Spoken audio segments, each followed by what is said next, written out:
Well, this bridge, the nickname for it is the Crescent City Connection. I remember coming on this bridge right after Hurricane Katrina.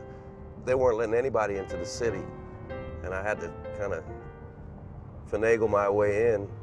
And all of a sudden, I look over there and there's no lights, you know?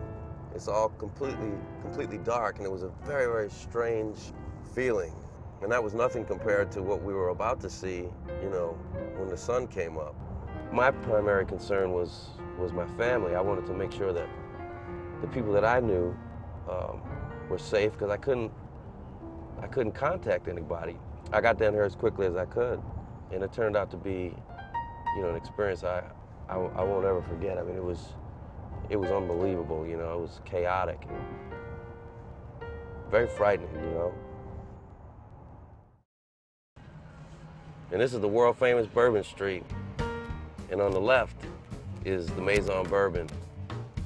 That's where my mom and dad first took me to sit in with a jazz band when I was probably 5 or 6 years old. I knew what I wanted to do, and I think I was very determined to do it.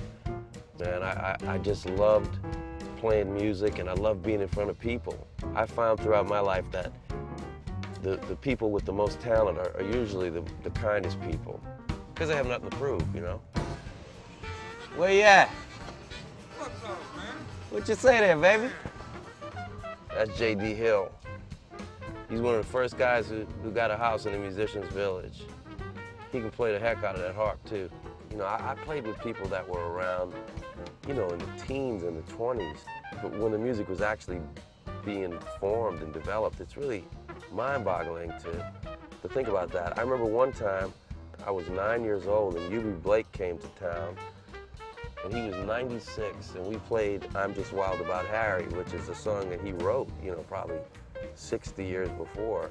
When you think about all of the influx of different people and different cultures, and music being a way of sort of galvanizing people.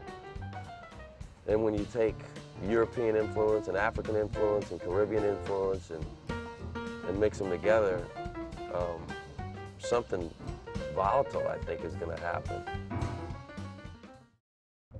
Now this gets very emotional for me. And this is my street, 20th Street. It's the first time I've seen it with no house on it. But right there is, wow. It's hard to imagine. And that's it, man. That's that part of my life. That's Ann Black's house. She used to give us Bible readings after school when we waited for my parents to come home from work. That was always a barrel of laughs. It's a funny story. When I was 5, I took the keys to my dad's car, which was a gold Lincoln Mercury. It was a gold Lincoln Mercury. I drove it down this street by myself, 5 years old, and I turned left on Pontchartrain Boulevard, which is a 2-lane going right. And I remember looking back and seeing my dad running as fast as he could and caught me just about the time I turned left onto the street. This is Tony Angelo's restaurant. It's one of the best Italian restaurants in the city. And they had a piano in there, you know, and I used to go on to that piano sometimes after school and play. And this is my old stomping ground up here on the left. This is Snug Harbor. Oh man, I have so many stories about that place. That was kind of when I first started getting my feet wet as a teenager on the music scene. That was where I was playing. So we're in the 9th Ward now, heading towards the Musicians Village.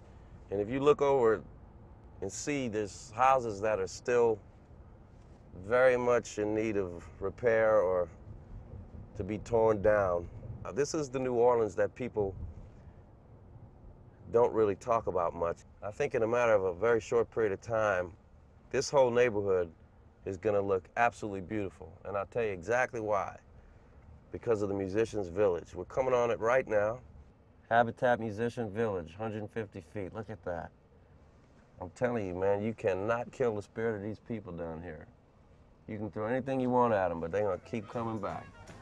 See that beautiful blue house? That's the Musicians Village. And all of this neighborhood is going to get rejuvenated because of it.